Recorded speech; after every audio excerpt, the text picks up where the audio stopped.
We all are. That there's no question at all. But when we are posed with this question, what is this Tao, Dharma, will of God? The mind, as we know it, is not effectual in any way. But if we can, as we have now, brought ourselves to a point where we can recognize it, or the mind can recognize it, as an ultimate law, then we have something with which to work in relationship to all the other laws that we've been able to grasp and live by in our life. The law of cause and effect, and etc., etc. We all know them very well.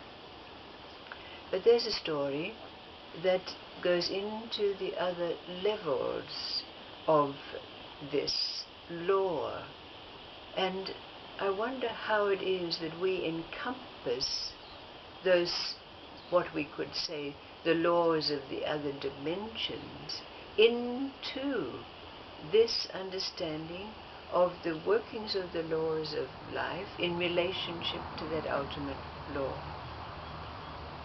Now Chang was his name, and he was a lesser official, magistrate, in the employ of a certain governor, province of China.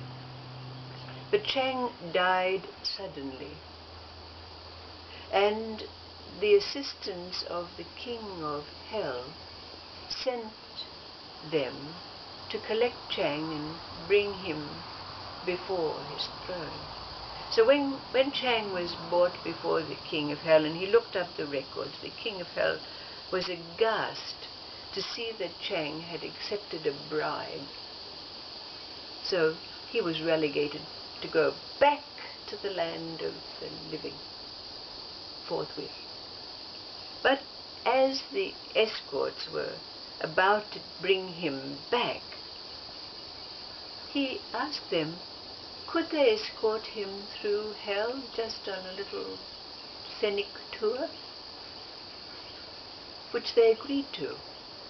So he was taken through the realm of the hungry ghosts and then to the various other levels of torture, until finally, as he was about to depart, he saw a monk hanging upside down by his feet, being whipped on the legs, crying and wailing in pain. He was horrified when he got close to see it was his own brother. He said, what is this monk being punished for? And the assistants to the king of hell said, oh, he takes people's donations and he spends them on women and alcohol. So he is being whipped until he repents. But Chang was just mortified. When he came back into this realm of existence, he hurried to the monastery in which his brother lived to confirm that his brother was dead. But when he got there, just at the gate, he could hear these dreadful wails.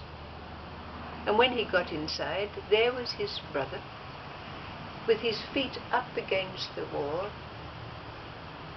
with great welts, with pus and blood oozing out of them. Chang said to his brother, what is the matter? What's happened? And his brother said, I cannot even bear to stand up because the pain goes right through me. So Chang told his brother what he'd seen in this dimension of hell. And his brother immediately became contrite, repented in that instant. And after that, he gave up women. He gave up alcohol. He started chanting the sutras with total dedication. Within 2 weeks, all of his melodies had passed. His legs were healed and he was well on the way. to reaching a state of enlightenment and bliss. Now, this story's end is not told right now because it allows us, just at this juncture, to be able in ourselves to put together that abilities that we have, combining our divine physicist, our divine scientist, our divine alchemist.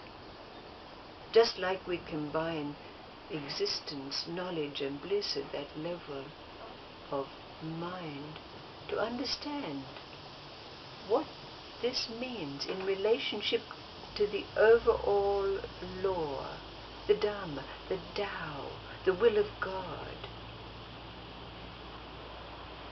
How do you understand this story in relationship to your experience of the law?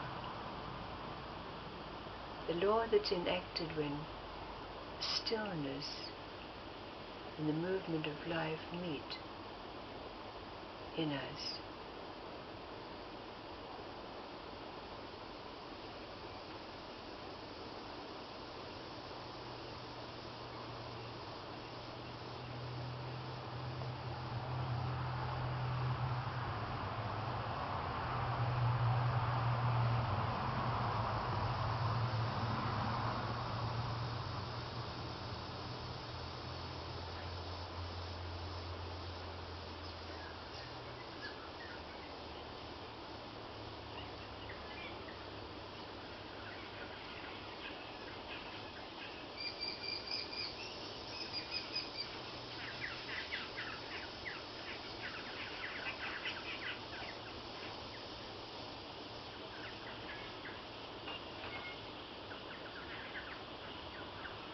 When we're in our cosmic space capsule and we're moving through the various levels, we see very clearly those levels. In our movement, we know when we pass through the stratosphere, into the biosphere, into the place of no great gravity. But what about when we're totally still and we view all of those dimensions? What happens to those dimensions?